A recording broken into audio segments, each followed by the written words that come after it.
My next two shifts each featured a double bill, a feature-length film paired with a shorts program. On Monday, July 28th, I was at the Simon Center at Falmouth Academy, a gorgeous campus far enough from the Woods Hole traffic to make the drive pleasant. Well, usually. That afternoon, I got sent back to Woods Hole to pick up some forgotten supplies and filmmaker badges, which meant I missed the first short in the block, called Keytar Bear. It's about a beloved Boston street performer who plays keytar in a bear costume. Not much is known about the person inside the costume, except that he guards his anonymity fiercely. This legend has survived assaults, thefts, and more, with public support ranging from fundraisers to a special edition Trillium Brewing beer to a Facebook shout-out from none other than Mick Jagger. By the way, I've posted links related to all of the films in the description below, so be sure to follow up with anything that interests you. I also caught only the tail end of From Sea to Shining Sea, Catherine Lee Bates and the Story of America the Beautiful, a beautifully crafted documentary from what I saw about the poet, professor, and reformer behind the iconic song.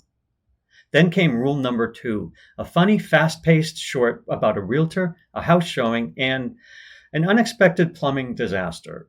It kind of reminded me in tone and pacing of my own first film, I, Mistress. Another favorite was Peace, Quiet, and a Little Dirt, clever, charming, and starring Steve Young, who you might know from Bathtubs Over Broadway. If you haven't seen that 2018 documentary about the bizarre world of industrial musicals, I cannot recommend it enough. The program wrapped with The Cottage, moody and atmospheric, though a bit puzzling, and Wilbur the King, which wasn't really my cup of tea either, but it had a very sweet ending. Following the program, I offered to help tally the ballot. Here's what a typical ballot looks like. For every program, we hand these to guests as they enter the theater. For most programs, there's only one film like this, but for a shorts program, it looks more like this. We ask that guests rate each film by tearing into or somehow marking the rating beneath the film, with a 1 meaning you despised it and a 5 meaning it's the greatest thing you've ever seen. Most films fall somewhere in between.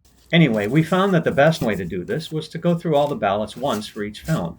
Counting ballots was actually a blast because it turned into a movie talk with other volunteers and staff. In this block, the clear winner, after we counted all the ballots, with the most 5s, was the Catherine Lee Bates doc. People really loved this. The only downside? Counting ran long, and I missed most of the next feature, a deeply emotional documentary about a family caught in the aftermath of the 2023 Gaza attacks, Holding Liat. Made by a relative of one of the kidnapped families, I heard it's a compassionate, moving testament to resilience, and I have a feeling we'll hear more about this, particularly around awards time. And so that's a wrap on another shift. Be sure to check out the links in the description, and if you haven't yet, take a look at the other videos I posted from the festival. Next time, I'll go over the New England premiere of Village Keeper, followed by another shorts program, this one called Not Your Average Bedtime Story. Stay tuned, I'll see you then.